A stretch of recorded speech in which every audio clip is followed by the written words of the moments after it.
आज हम बात करेंगे एक ऐसी कमाल की खगोल शास्त्री की जिन्होंने ब्रह्मांड के बारे में हमारी समझ को अब कह सकते हैं पूरी तरह से हिलाकर रख दिया। तो चलिए कहानी की शुरुआत करते हैं उस बहुत बड़े रहस्य से जिससे वेरा रूबिन का सामना हुआ। कहानी की शुरुआत ही एक बहुत गहरे सवाल से होती है। जरा सोचिए, क्या हो अगर हमारे इस पूरे ब्रह्मांड का 80% से भी ज्यादा हिस्सा हमें दिखाई ही न देता हो, मतलब पूरी तरह से अदृश्य हो। हाँ, 80% से भी ज्यादा।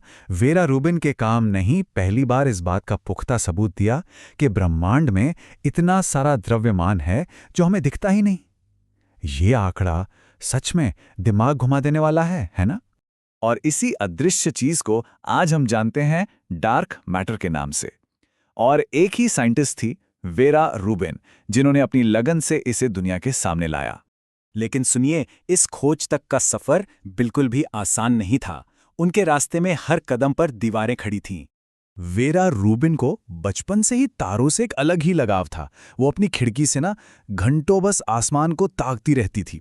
यहां तक कि उन्होंने गत्ते की एक ट्यूब से अपनी खुद की पहली टेलीस्कोप भी बना डाली थी। तुम ठीक ठाक कर लोगी, बस साइंस से दूर रहना। आप सोच सकते हैं, ये सलाह उन्हें किसी और ने नहीं बल्कि उनके खुद के हाई स्कूल फिजिक्स टीचर ने दी थी। कमाल है। और मुश्किलें यहीं खत्म नहीं हुईं। देखिए, 1948 में वो वॉसर कॉलेज से उस साल की अकेली एस्ट्रोनॉमी मेजर थी। सोचिए, अकेली। फिर भी प्रिंसटन यूनिवर्सिटी ने उन्हें एडमिशन देने से मना कर दिया। वजह बस ये कि वो एक महिला थीं। उनकी मास्टर की थीसिस को विवादास्पद बता दिया गया और उनकी डॉक्टरेट की रिसर्च, जिसमें उन्होंने गैलेक्सी के झुंड बनाने की बात की थी, उससे तो दशकों तक किसी ने पलटकर देखा तक नहीं। तो अब कहानी में एक नया मोड़ आता है। देखते हैं कि कैसे एक खास पार्टनरशिप और एक क्रांतिकारी डिवाइस ने सचमुच सब कुछ बदल दिया। फिर साल आया 1965। रूबिन ने कार्नेगी इंस्टीट्यूशन ज्वाइन किया और मजे की बात ये कि वो वहां के डिपार्टमेंट ऑफ टेरेस्ट्रियल मैग्नेटिज्म में पहली महिला साइंटिस्ट थीं। पहली। अब जाके उन्हें वो संसाधन मिले जिनकी उन्हें अपनी रिसर्च के लिए सख्त जरूरत थी। और वहीं उनकी मुलाकात हुई केंट फोर्ड से, जो कमाल के इंस्ट्रूमेंट्स बनाते थे। ये जोड़ी उनके करियर के लिए एक गेम चेंजर साबित हुई। तो उनके काम का जो सीक्रेट था ना, वो था एक खास इंस्ट्रूमेंट जिसे कहते हैं स्पेक्ट्रोग्राफ। अब ये करता क्या है? ये बस लाइट को उसके अलग अलग रंगों में या कहें वेवलेंथ में तोड़ देता है।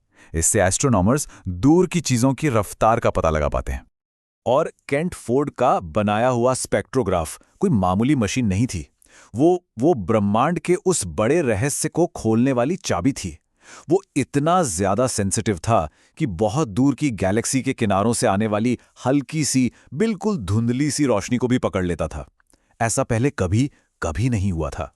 अब इस नई जबरदस्त टेक्नोलॉजी के साथ वेरा रूबिन ने अपनी नजरें टिकाईं हमारी पड़ोसी गैलेक्सी एंड्रोमेडा पर, और जो उन्हें दिखा उसने सबकी नींदें उड़ा दी।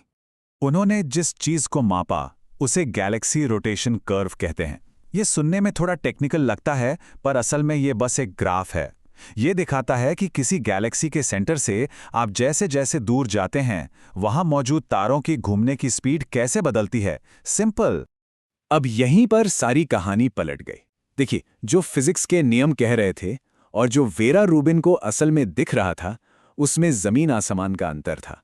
नियम कहते थे कि सेंटर से दूर वाले तारे धीमे घूमेंगे, बिल्कुल हमारे सोलर सिस्टम के प्लैनेट्स की तरह।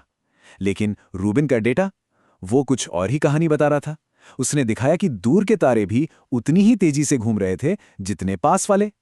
कर्व नीचे जाने के बजाय एकदम फ्लैट था। ये तो नियमों के खिलाफ था। तो डेटा ने एक बहुत बड़ा सवाल खड़ा कर दिया। अगर तारे इतनी तेजी से घूम रहे हैं तो वो उड़कर अलग क्यों नहीं हो जाते?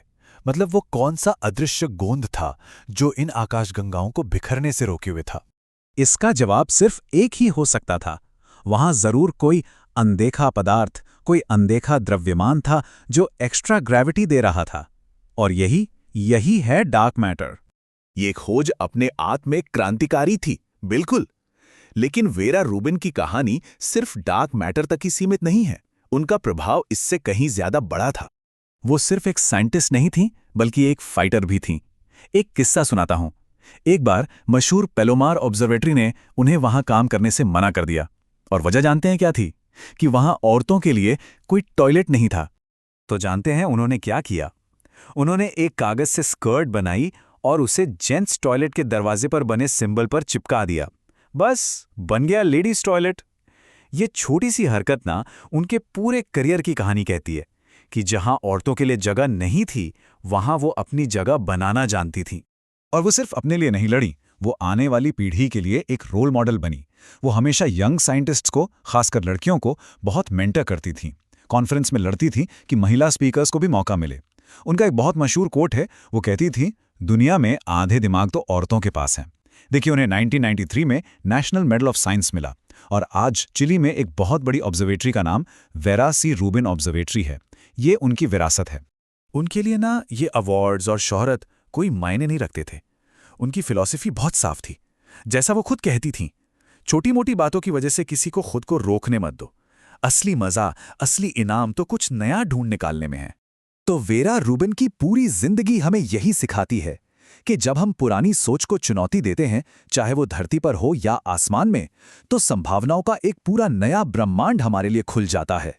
और ये एक सवाल छोड़ जाता है कि आज भी ऐसी कौन सी नई खोजें हैं जो बस उन लोगों का इंतजार कर रही हैं जो किसी भी हाल में दबने से और रुकने से इनकार करते हैं।